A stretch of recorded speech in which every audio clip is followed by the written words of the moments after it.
Hola, muy buenas noches. Nuestro grupo está conformado por Sergio Andrés Bayona Pérez, María Lucía Calderón Lemos, Margenit Guerrero Herrera, Marce Yurani Peñaranda Avendaño y quien les habla, Nasli Sandrit Alfonso Álvarez. Hoy vamos a presentar una estrategia de acompañamiento para Lucía, una estudiante de 14 años que está pasando por un momento emocional difícil y que está afectando su aprendizaje. A partir de lo visto sobre aprendizaje, emociones y plasticidad cerebral, vamos a analizar qué está pasando en su cerebro, cómo el estrés y la ansiedad afectan su rendimiento y qué podemos hacer desde el aula y desde el acompañamiento emocional para ayudarla.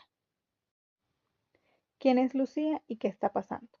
Lucía tiene 14 años y está en segundo de secundaria. Hasta hace poco se caracterizaba por ser curiosa, participativa y con un buen rendimiento académico, especialmente en ciencias y en arte. Sin embargo, sus docentes han notado cambios, por ejemplo, que ahora participa menos, parece distraída, evita hacer preguntas y sus calificaciones han bajado. Ella expresa que siente mucho ruidos en la cabeza, ansiedad al hablar en público y molestias físicas como nudos en el estómago. Además, está viviendo la separación complicada de sus padres, lo que afecta su sueño y su estado de ánimo. Todo esto nos hace pensar que es un posible cuadro de ansiedad escolar, que implica directamente en su forma de aprender. Hola, mi nombre es Marce Peñaranda Avendaño. En el caso de Lucía, las estructuras cerebrales pueden estar implicadas. Primero, la amígdala, que está relacionada con las respuestas de miedo y ansiedad. Si la amígdala está muy activada por el estrés constante, Lucía puede sentir más miedo a equivocarse y más ansiedad al hablar en público. Segundo, el hipocampo, que es una clave en la memoria y el aprendizaje. El estrés crónico puede afectar su funcionamiento, lo que explica que a Lucía le cuesta concentrarse y recordar lo que estudia. Tercero, la corteza prefrontal, involucrada en funciones como la atención, la planificación y el control de la conducta, cuando el estrés y la ansiedad son altos. Esta zona funciona peor y por eso Lucía parece distraída, evita participar y entrega exámenes incompletos. En conjunto, estas estructuras muestran cómo lo emocional y lo cognitivo están totalmente conectados. El caso de Lucía nos muestra un ejemplo claro de estrés crónico, un problema familiar que se mantiene en el tiempo sumado a la presión escolar. Cuando el estrés y la ansiedad son constantes, el cerebro se mantiene en un estado de alerta. Esto hace que la atención se disperse. Es como si la mente de Lucía estuviera ocupada pensando en sus problemas y le quedara menos espacio para concentrarse en las clases.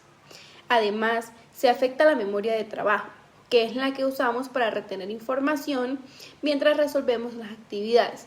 Por eso, se puede quedar en blanco durante los exámenes o entregar pruebas incompletas. El miedo a equivocarse y a ser juzgada aumenta, especialmente al hablar en público, y esto baja su motivación, ya que no disfruta las cosas que antes le gustaban, como la ciencia o el arte, porque emocionalmente está saturada. Así vemos cómo el estrés crónico y la ansiedad impactan directamente en la atención y el aprendizaje de Lucía. Una idea clave es la plasticidad cerebral. El cerebro no es algo fijo, cambia con la experiencia, el aprendizaje y el contexto. Aunque Lucía esté pasando por un momento difícil, su cerebro tiene la capacidad de crear nuevas conexiones y reorganizarse si recibe el apoyo adecuado. Las experiencias positivas en el aula, el acompañamiento de adultos significativos y estrategias que reduzcan la ansiedad pueden ayudarle a recuperar la confianza, la motivación y la atención. Es decir, no se trata solo de Lucía está mal, sino de preguntarnos, ¿qué puede ofrecerle la escuela para que su cerebro y sus emociones tengan mejores condiciones para aprender? Las estrategias en el aula para apoyar a Lucía. Desde el aula, el docente puede aplicar varias estrategias concretas para ayudar a Lucía a recuperar su atención y motivación. En este recorrido tendremos unos 5 pasos para ayudar a Lucía a recuperar su atención y motivación en el aula de clase. Primero, pues es fundamental que haya un clima seguro, donde no haya burlas cuando alguien se equivoca. Esto reduce el miedo de Lucía a participar. Segundo, se puede reducir la presión de hablar en público, por ejemplo, permitir que primero exponga en parejas, en binas o en grupos pequeños antes de hacerlo de frente a su clase, a sus compañeros. Tercero, como docente se le puede dar instrucciones claras y por pasos para que pues, Lucía no se sienta abrumada con algunas tareas largas. Como cuarto punto, se pueden hacerle preguntas de forma respetuosa, sin ponerla en ridículo y darle tiempo para pensar y responder. Como quinto punto, se pueden reforzar esos pequeños logros o reconocer su esfuerzo. Y no es solo darlo en la nota final, sino prácticamente reconocer ese esfuerzo que hace la estudiante. En este caso sería Lucía. Finalmente se pueden diseñar actividades donde Lucía conecte con lo que antes la motivaba, como experiencias científicas sencillas o proyectos artísticos, proyectos deportivos, para que vuelva a sentir interés y disfrute del aprendizaje. Acompañamiento emocional para Lucía. Además del trabajo en el aula, Lucía necesita un acompañamiento emocional. La orientadora y los docentes pueden ofrecer espacios de escucha activa donde ella pueda expresar cómo se siente sin presión y sin juicios. Es importante que haya tutorías individuales o grupos pequeños donde ella pueda hablar de su proceso de ansiedad y del proceso de separación de sus padres. También se requiere una coordinación con la familia explicando lo que se observa en la escuela y ofreciendo apoyo y no culpabilización. Si los síntomas de ansiedad se mantienen o empeoran, es importante recurrir a un personal de salud mental, como un psicólogo o un psiquiatra infantil.